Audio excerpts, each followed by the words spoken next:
Hey, my loves, it is your God sis, Nicole Melissa, and I am back with another entry.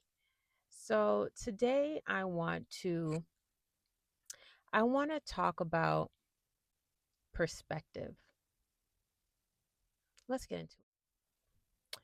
What would our lives look like, or how could it look differently if we changed our perspectives on certain things?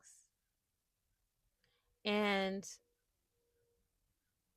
where do we get our perspectives from?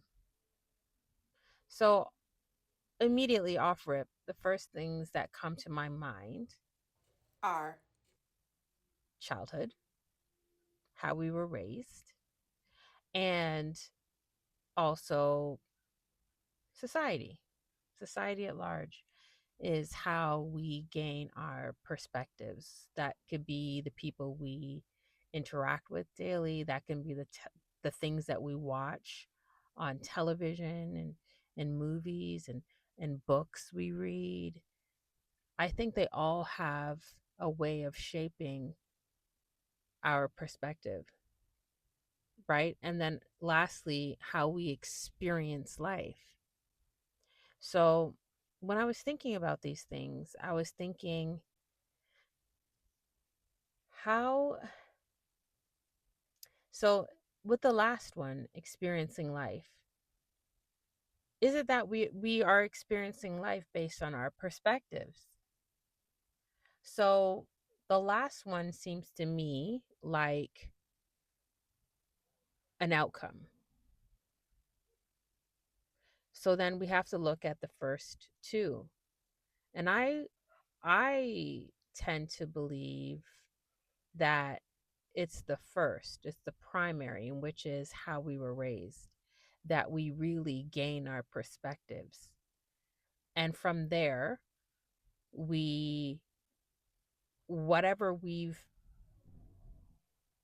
whatever we believe, we start to see and we act out in the world. And so then because we believe it, we start to see it. So now you're attracted to certain things. And once you're attracted to certain things, then you start experiencing things in the manner in which you're attracted to it. You feel me? So, what does it look like if we were to decide, especially if it's something that we don't really like?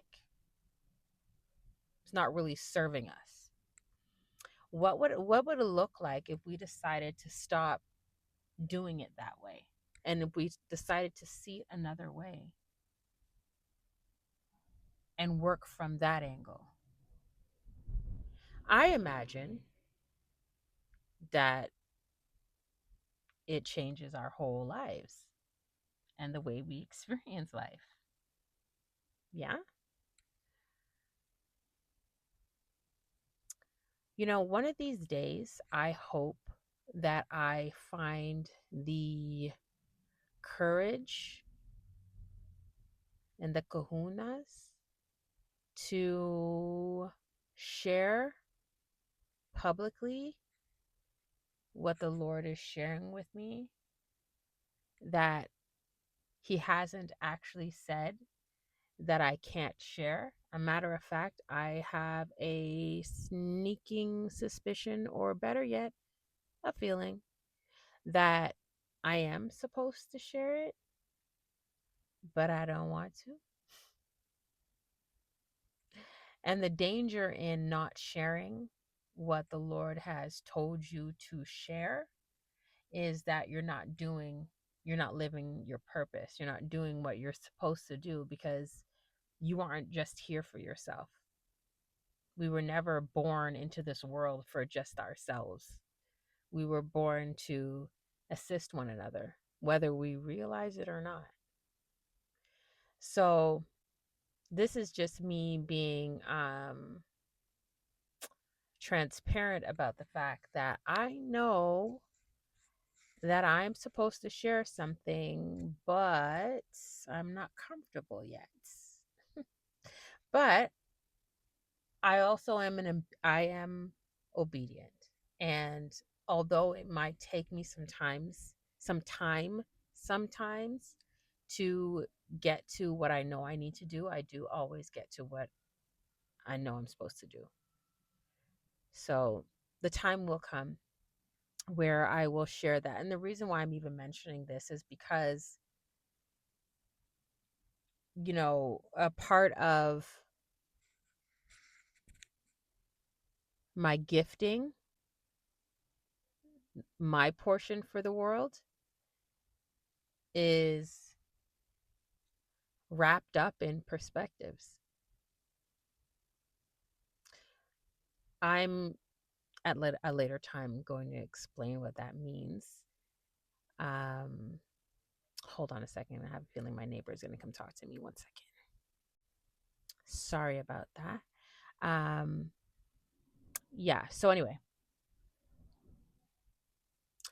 I'm gonna stop there with that because there's nothing worse than I have something to say but I can't tell you yet. Like nobody likes that. So I'm I'm gonna stop here, and I'm just gonna wrap this entry up with saying that what if we just changed our perspectives and changed the way we felt and see this world so that we can have a better experience, because the reality is that we have not because we asked not, or we have not because we thought not. We have serious power.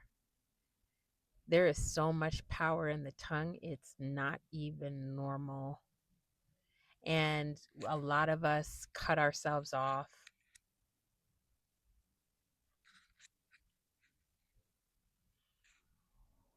by what we say or what we do not say. So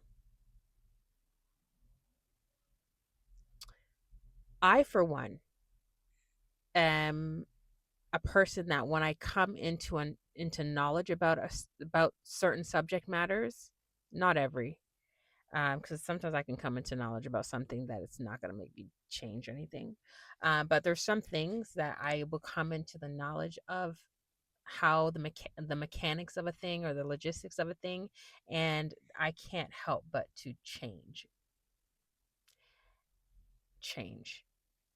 And so some things are going to start to change. And uh yeah, I'm going to take you on this journey as I change some things for the better. Because I, for one, love peace, and this newfound peace that I have. Oh, it's so delicious. I wish everybody could have a slice, honestly. But there's also some things that surround it that it's made easier for me, but there's some things that need to change. And I think that's the process I'm going on. And I'm so grateful. I'm so grateful that Yah made sure that I found this part first, this component of it, because this directly affects everything. Your peace and how you rest in your own skin matters so much to how we experience life, the good, the bad, and the ugly. And because of this piece, and then because I know this piece now, there's some things that I'm going to need to start to tackle, and I'm going to change these things, and I'm going to speak them into existence because, like I said, the tongue is powerful, and you can do all things through it, for real, for real. So anyway, that is it for this week's entry. I will be back next week, and I'm not sure what we're going to be discussing, but I'm sure I'll be thinking. In the meantime, in between time, love you, mean it.